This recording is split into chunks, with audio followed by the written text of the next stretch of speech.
Greetings, everybody. This is Jim, and I'm going to give you a rundown of the fantasy trip from Steve Jackson Games here today.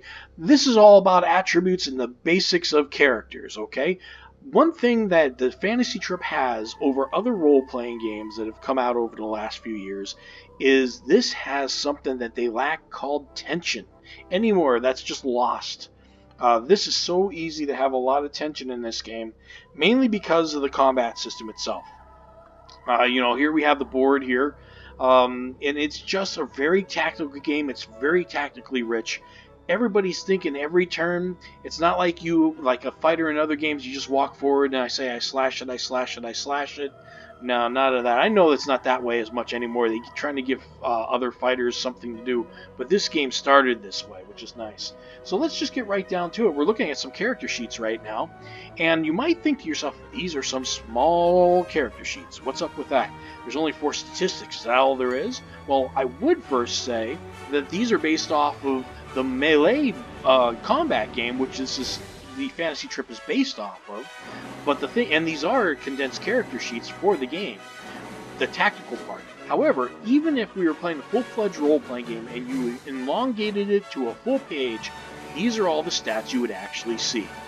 It still is. And the thing is, the idea of having a lot of statistics are an illusion, like it makes it better. Because I'll tell you a word or a phrase that I think everybody knows of, that you've heard over and over again, called dump stats. Stats don't mean anything. When you have more stats, that's what happens. I mean, you have a statistic that characters are just going to abuse and just put points somewhere else. Well, you can't do that here. I mean, you can, but there's really a deficit.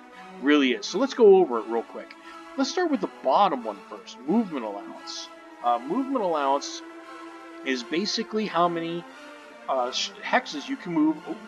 Hexes you can move a time on the board. It's really simple as that, and you can move up to half your movement and do a regular action. We'll get more into that later. But basically, everybody starts at 10, and it's modified maybe by race and armor. Armor is another modifier of it, as we can say Ulf here. See Ulf here. He's got chainmail armor and a large shield. That knocks his movement down to 6, while Rochelle here only is wearing cloth armor, and she's moving at a 10, and then leather armor makes Cadius move at an 8. They all kind of go in sets of 2, mainly because they want to keep it easy for when you move half your movement. You get an action and such. So it's really nice. So that's movement. It doesn't seem like too much, does it? No, that one's supposed to be simple. But now these next 3, they're simple too, but they're pretty rich because they're the only 3 stats you got. So everything's combined and condensed. So let's go over strength first. Strength is exactly what you think it is for all intents and purposes. It's how much you can lift, how much you can bend, how big of a weapon you can carry, and does more damage. But it is also your endurance. It's also your poison resistance. It's also your literal hit points. You heard that right, your literal hit points. Okay, so when you see these numbers with 13s and 11s, and then you see the damage coming down here, 2d minus 2, 1d plus 2. It makes for a quick fight, and you might think, oh, they're just starting characters. No.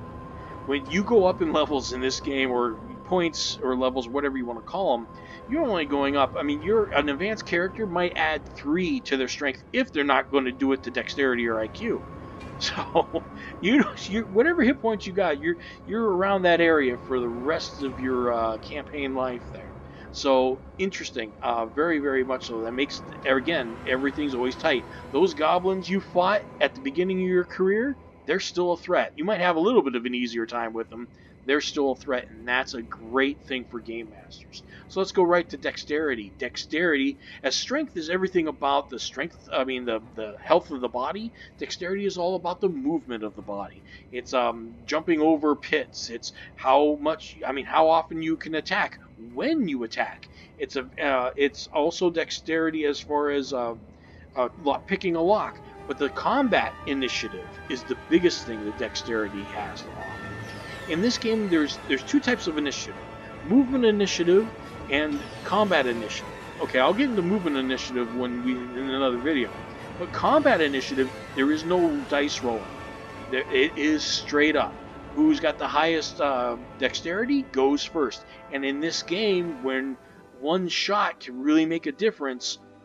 In other games, initiative doesn't mean as much, especially when everybody's living for at least 3 or 4 turns.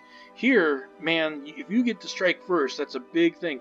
Even if you don't kill somebody, you can make their life a living hell for a while. And I'll get more into that when we get into the combat system. Now, another thing you're going to notice here is you might be saying, "Hey, what's up with this these parentheses next to the dexterities?" Well, those are modifiers based on that's called adjusted dexterity, and that's what their real dexterity is for all intents and purposes of the combat.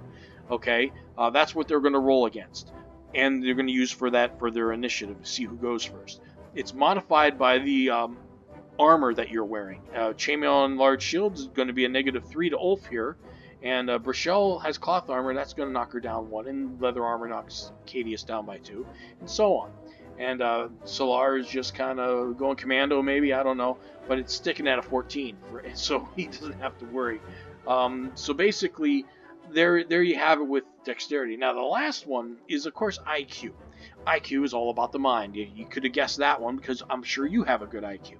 So what's the thing about IQ? Okay, for wizards, it's going to be the quality of the spells you can get. It's also going to be the number of spells that you can get. Great thing about the fantasy trip, wizards start rather powerful. It's pretty nice.